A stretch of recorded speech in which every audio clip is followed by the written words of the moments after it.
Bharatiya Janata party कमल सखी नाम का एक प्रोग्राम होता है। महिलाएं जिनके शादी हुई है उनकी घरवाली बुलाती है कि भाई हम भी आ, तुम अपनी वाइफ भी आए और उनका आदमी भी आए, और ये बाकायदा मीटिंग होती है, खाने होते हैं, मंत्रियों के यहाँ पे होते हैं, मंत्रियों को बुलाते हैं, एमपीज को बुलाते हैं, वगैरह वगैरह, सभी को बुला लेते हैं जो भारतीय जनता पार्टी के कुनबे के होते हैं, जिसको चाहते हैं सो बुला लेते हैं। दिल्ली का ये असर हरियाणा के अंदर नहीं पहुंच रहा, ये मैं समझ नहीं रहा। कोई बीजेपी वाले ने, किसी ने ये नहीं कहा कि क्यों किया है। मेरे पास 2-3 मंत्रियों की, 2-3 एमएलए के फोन आए कि जी हमारा नाम उछल रहा है, कि हमसे पूछा गया कि भाई क्यों तुम खाने पे चले गए। क्योंकि हमारे से तो किसी ने पूछा ही नहीं है। अखबारबाजी कैसे हो रही है, वीडियोग्राफी कैसे हो रही है, ये यूट्यूब में वाले कैसे कह रहे हैं। और ये कमल सखी जैसे प्रोग्राम अगर भारतीय जनता पार्टी के आदेश अनुसार होते हैं, तो मेरी बेटी का घर पहली बार जब अगर हरियाणा के कैपिटल के अंदर बनता है, और होम, वो कहते हैं हाउस वार्मिंग, कभी सुना है आपने? अंग्रेजी बोलते हैं हाउस वार्मिंग। तो नया नया कोई जाता है तो लोग बुलाता नहीं है लोगों को, है वो बुलाता है, तो पहले अपनों को ही बुलाएगा ना। तो हमारे यहाँ के लोग, ये दक्षिणी हरियाणा के जो भी लोग हैं, ये सारे हमारे साथ जुड़े हुए हैं। इनके एमएलए हमारे साथ जुड़े हुए, इनके जनसभा वाले हमारे साथ, जनता वाले समाज जुड़े, तो उनको एमएलए को बुलाया कि मेरी बेटी का भी यहाँ पे घर हो गया है, अगर तुमने एमएलए हॉस्टल में नहीं खाना हो, कोई दिक्कत हो, तुम यहाँ पर आकर के खा लिया करो, पानी पी लिया करो, हुक्का पी लिया करो, ये घर है तुम्हारा। इस तौर के ऊपर बुलाए वो।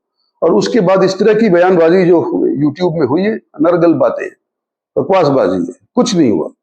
और भारतीय जनता पार्टी की तरफ से ये आदेश है कि भाई तुम आपस के अंदर कुनबे को बढ़ाओ, भाईचारा रखो। और हम तो ये चाहते हैं, मैं तो पहले से ही करता आया हूँ, ये दिल्ली में भी करता आया हूँ, और अब मेरी बेटी को घर मिल गया तो वहां पे भी करने लग रहा हूँ। मैं तो यहाँ भी करता हूँ, अगर यहाँ पे करता हूँ तो यहाँ बुला लेता हूँ लोगों को, दिल्ली होता हूँ तो दिल्ली बुला लेता हूँ। और मेरे मिलने का एक दिन फिक्स है, पिछले जब से मैं बना हूँ, 4 में बना था कांग्रेस की तरफ से, 4 से लेकर के आज तक सोमवार का दिन मेरा फिक्स्ड है। कोई मेरे को मिलने आना चाहता हो तो सोमवार के दिन यहाँ होता हूँ तो यहाँ मिलेगा, अगर दिल्ली होऊंगा तो दिल्ली मिलेगा। अगर मैं यहाँ पे नहीं हूँ तो फिर मिलने का वो पूछ लेते हैं कि है नहीं यहाँ, लोग यकीन कर लेते हैं, नहीं है तो नहीं आते। कोई और मंत्री देता किसी भी पार्टी का, अपनी गिफ्ट छोड़ो, किसी भी पार्टी का कोई एक दिन देता हो हफ्ते के अंदर, तो उसका क्यों नहीं लिखते आप? हमेशा ये आता है कि इंद्रजीत किसी से मिलता नहीं, इंद्रजीत किसी से मिलता नहीं। बाकी सारे के सारे लोग सिर्फ अपॉइंटमेंट के माध्यम से मिलते हैं। मेरे यहाँ तो खुला दरबार है, मेरे बाप का खुला दरबार था।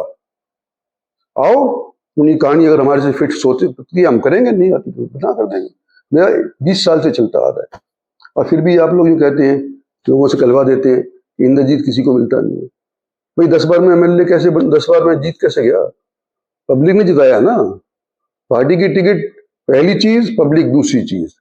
तो जो लोग मेरे से हारे हैं या मेरी पार्टी के वालों से हारे हैं, आज उनके मन के अंदर इतना जहर घुला हुआ है कि आने वाले समय के अंदर मैं समझता हूं मेरे को एहतियात बरतना पड़ेगा, कोई गोली भी मार सकता है। इस तरह के लोग यहाँ पे आज के दिन हो रहे हैं। तो ये मैं आपको मोटे मोटे तौरों पे कहना चाहता था कि आज के दिन अस्पताल अभी फैसला नहीं हुआ है, एम्स वालों ने हमारे साथ डुप्लीसिटी करी थी। आने वाले समय के अंदर जिस तरह से मैं चलता आया हूं उसी तौर पर चलता आऊंगा। और भारतीय जनता पार्टी की तरफ से किसी को बुला करके ये नहीं कहा गया कि क्यों गया तू डिनर डिप्लोमेसी के ऊपर। आगे भी लोग करेंगे। नए नए घर में अभी प्रवेश किए हैं, घर मिलते मिलते 3-3, 4-4 महीने लग गए, वो भी बारी बारी सब लोग करेंगे। तो मैं समझता हूं कि ये जो बातें हैं मैंने आप लोगों के लिए क्लियर कर दी, आपके सामने सब चीज बात क्लियर।